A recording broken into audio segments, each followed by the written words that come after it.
Let's be honest, my concentration is shot. When's the last time you sat down to work and didn't get distracted? Now, I can't remember the last time that I sat down at home to watch a movie and wasn't also scrolling on my phone. I saw a meme recently that perfectly encapsulated this.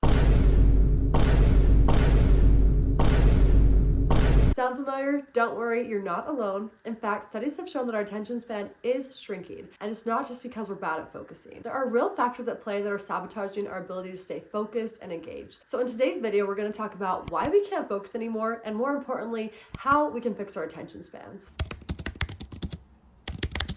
We live in a world where distraction is built into the fiber of our day-to-day lives. Between social media, constant notifications, and just the fast-paced, ever-connectedness of day-to-day life, it's easy to feel like we've lost control of our attention. But why is that? Well, a lot of it has to do with the way our brains work and the way technology is specifically designed to hijack them. There's an article from Harvard Business Review that calls out how social media and constant notifications are actually training our brains to seek out quick bursts of information. This is called intermittent reinforcement, and long story short, it's why we can't stop checking our phones. When we get a like or a new message, it releases a little burst of dopamine, the feel-good chemical. And guess what? Our brains love dopamine. So we start associating those little rewards with the act of checking our devices. And it becomes harder and harder to focus on things that don't give us instant gratification. But it's not just social media that's the problem. Have you tried to read a book or write an essay recently and found yourself just going to your phone every couple of minutes? According to research from UC Irvine, even having a smartphone in the same room as you can negatively impact your cognitive performance, simply because you're just thinking about checking it. As someone who can't seem to even exercise or shower without her phone, this is alarming. And then there's the fact that we're living in a world of endless stimulation. From news cycles to new trends and just the connectedness of the internet, there's so much information coming out of our brains at all times. So it's no wonder that it's so hard for our brain to focus on anything for more than 20 minutes. Our brains are simply worn out and tired and trying to send us a message. 5 minutes on TikTok will show you just that. 1 minute you're laughing, the next you're crying, the next you're enraged, the next you're jealous, the next you're feeling inspired. You're going through so many emotions in just a few minutes of time. And so it's no wonder that our brains have started to evolve after going through that for so long. A study from Microsoft showed that the average human attention span is now down to less than 8 seconds, which is actually less than a goldfish. And that is kind of embarrassing. So to summarize, distractions are everywhere. Modern day ways of working, technology, and apps are designed to keep us hooked and to keep us distracted. And it's not your fault. But if you want to achieve your full potential, then it's your responsibility to fight back. Alright, so now that we know what's making us lose focus, let's talk about how we can get it back. These aren't quick fixes, they're intentional long-term strategies that require some work, but trust me, they'll work. These come straight from Newport's book, Deep Work, and they're all backed by science and research. Side note, I highly recommend this book. I read it a couple of months ago, and I have not stopped thinking about it ever since then. I've recommended it to so many people, so definitely check it out if this topic interests you. The first recommendation is simple but powerful, and it's to schedule deep work sessions. So what does this mean? A deep work session is a chunk of time where you focus on one thing without distractions. Newport says that most successful people don't just work hard, but they work deep. They dedicate time to tasks that require deep thinking and full effort. So here's how you can implement this. You're going to set aside a 1 to 2 hour chunk of uninterrupted time. This can be in the morning, it can be in the afternoon. It really just depends on you, your schedule, and when your brain works best. Put your phone on Do Not Disturb, close out of your email, turn off your Teams notifications, and just allow yourself to focus on one task. And it'll absolutely shock you what you can get done in just 1 to 2 hours of true focused time. Lots of times this will be more than you would have gotten done in a whole entire workday when you're just halfway focused and halfway paying attention. The reason that this works is our brains are actually more efficient when we give them a focused block of time to work on something. Studies show that when we focus deeply, we actually create new neural connections that help us get better and more efficient over time. So 2 quick tips when it comes to deep work sessions. The first is that you're going to literally block out this time in your calendar and you're going to commit to using it. Try to avoid missing or canceling this block of time.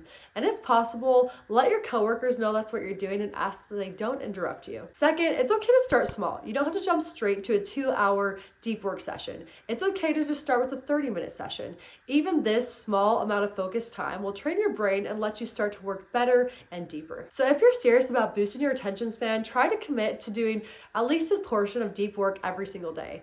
It'll really shock you just how much you can get done in that time and how great your brain feels while doing it. Next up, embrace boredom. Now, this might sound weird, but Newport says that one of the reasons that we really can't focus is because we've trained our brain to be constantly stimulated. We're so used to having entertainment and information at the tip of our fingers, and so we've really lost the ability to just sit still and think. And I feel this. It's so easy to fill every spare moment with noise. Every workout, every shower, every moment spent in the grocery line. For me, most of the time this is fairly productive noise. Usually it's a podcast, audiobook, or YouTube video, but it's noise nonetheless. I think I really realized recently how easy it is to go through life without just thinking your own thoughts. To fix this, the author encourages scheduling intentional moments of boredom into our day. This can be going on a walk without your phone, or going to the restaurant and just watching people while you eat. The idea is to resist the urge to pull out your phone anytime you feel bored or uncomfortable. And I've been trying to be better incorporating 10 to 15 minute blocks where I'm not using my phone and it's nowhere near me. And honestly, it's pretty challenging, but it's gotten a little bit easier and I've already noticed my ability to focus is improving. Tip number 3 is to implement the 2-minute rule. This one's a game changer. It's all about making tasks less overwhelming. If something is going to take less than 2 minutes to do, just do it. Just do it! So just do it! Have you ever had something on your to-do list that has been stressing you out for weeks? It just is constantly on your mind. You're always thinking about it. And then you finally get it done and it took like 5 minutes. That's happened to me so many times, and this rule is a great way to counteract that. The 2-minute rule is a great way to get shallow tasks out of the way so they don't pile up and just create mental clutter. I found this works wonders for staying on track. When you get these little tedious things out of the way, it's a lot easier to focus on the big things that'll actually move the needle. Plus, it'll give you a sense of accomplishment, which is great motivation. A big caveat here is not to let these little tasks creep into your deep work session. It's so easy to let them come in and just erode what should be a really good focus block of time where you're focusing on one thing. So I personally utilize the 2-minute rule mostly in the evening and at night when I know I'm not going to be doing anything super productive or any deep work at that time anyways. Tip number 4 is to create a distraction-free environment. Another key to improving your focus is your environment. If it's super cluttered and super messy, it's really hard for your brain to focus and get in that deep work mode. Newport stresses the importance of having a dedicated, distraction-free environment. So try setting up a specific spot for deep work in your house or in your room and really challenge yourself to stay focused and productive when you're in that space. Over time, your brain will start to associate that space with a sense of productivity and it will become easier to slip into the groove quicker. If you don't have the privilege of having a dedicated space, then I challenge you to find a way to make this rule work for you.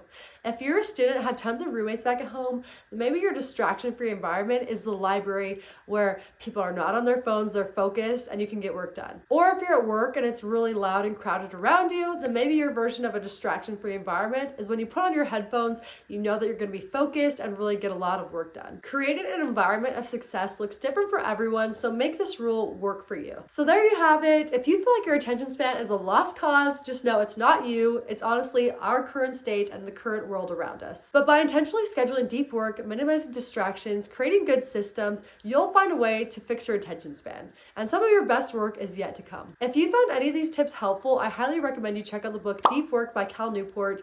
I feel like I barely scratched the surface, so I definitely recommend checking it out if you enjoy these topics and want to learn more. All right, that's it for today's video. I hope you enjoyed it. If you did, please give it a big like and consider subscribing. I also want to hear from you in the comments. What are your favorite recommendations and hacks for staying focused and getting some good deep work done? All right, I'll see you in the next one.